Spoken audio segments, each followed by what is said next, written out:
Roads right now. What can we expect, Kevin, throughout the night tonight? And of course, everybody wondering about tomorrow's forecast. Unfortunately, I think this is going to be a busy weekend for us weather-wise, and with the trifecta of events, the triple threat of events going on out there. You know, it hadn't rained in almost 2 months for us, and it picks this weekend, the busiest weekend, to finally start to open up on us. And unfortunately, I think we're going to be dealing with what we're seeing here tonight, and that's bouts of showers and storms. Just when you thought things might get quiet overnight, look what's happened here. We've got new storms that are training over the same areas. Now, on one hand, this is very beneficial because a lot of the tri-state is still in a drought and we need more rain. So the fact that we're getting repeated rounds of heavy rain is a positive thing. The bad news is that, well, the timing's not the best. I will also add that even though it's been very dry as of late, there could be a localized flood threat that tries to materialize overnight, especially where you have these downpours training over the same areas, for example. So you see them keep reigniting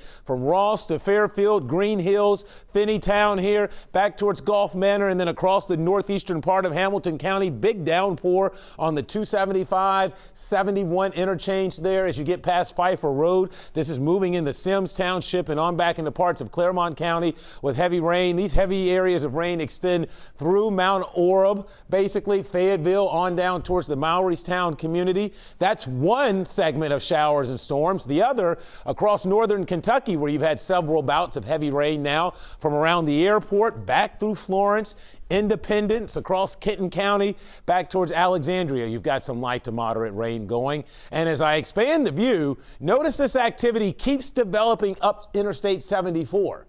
So we're probably going to be in a pattern where we'll have off and on waves of heavy rain through the night. Fortunately, the atmosphere has been worked over, so there's not much of a severe threat, but there's some thunder and lightning threats overnight tonight, along with maybe a low-end localized flood threat for some. One of the positive sides to the rain and the storms that have been blowing through, we haven't seen a Skycam shot like this all week. So here's the storms that are developing now. You know that complex that came through this afternoon was actually deemed a derecho, for example. Fortunately, it died right on our doorstep after leaving thousands without power in Indiana. But this basically signalizes the pattern for the weekend. We'll just keep tracking these clusters of storms as they roll our way. We're on the periphery, or on the northern part of this ridge. Oftentimes in the weather world, we call these complexes ridge riders, right? They kind of ride over the dome of hot air and into the Ohio Valley. So it will be difficult to time out, but we know what they bring. We know when it's not raining, it's going to be hot and steamy this weekend, but when those clusters of storms roll through, they could pack a punch with a severe threat, both tomorrow and again on Saturday, as well as on Sunday too. The tricky part of the forecast is pinpointing the exact timing and location. So here we are tonight, 69 degrees. It is very humid out there, so we finally have the fuel to support storms now and locally heavy rainfall. Temperatures will stay between 65 and 70 overnight, with the threat for scattered showers and storms to continue. I think this ends in the morning, and a lot of your Friday is dry. Watch what happens here. Here's your scattered storms through the night until they sink south into Kentucky. You start quiet tomorrow. Almost the entirety of the day is dry, but that allows us to get warm and unstable. Watch what happens around 7. Another complex of storms likely to come rolling our way, could be strong to severe. They'll get out of here. Things get quiet for several hours. We heat up on Saturday, and voila, there we go with another cluster of storms expected in here. So there's your showers and storms here for the next several hours.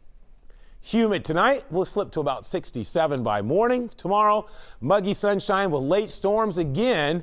Between the storms, it will feel like it's about 95 degrees with the combination of the heat and humidity. So here's your 7-day forecast, Mike and Cherie. Essentially, there's an off and on storm threat. Make sure you have the WLWT weather app and keep checking in here with forecasts as we update you on the timing of those storm clusters and any hazards they bring through the weekend. Kevin, thanks a lot. The Reds heading home just in time for the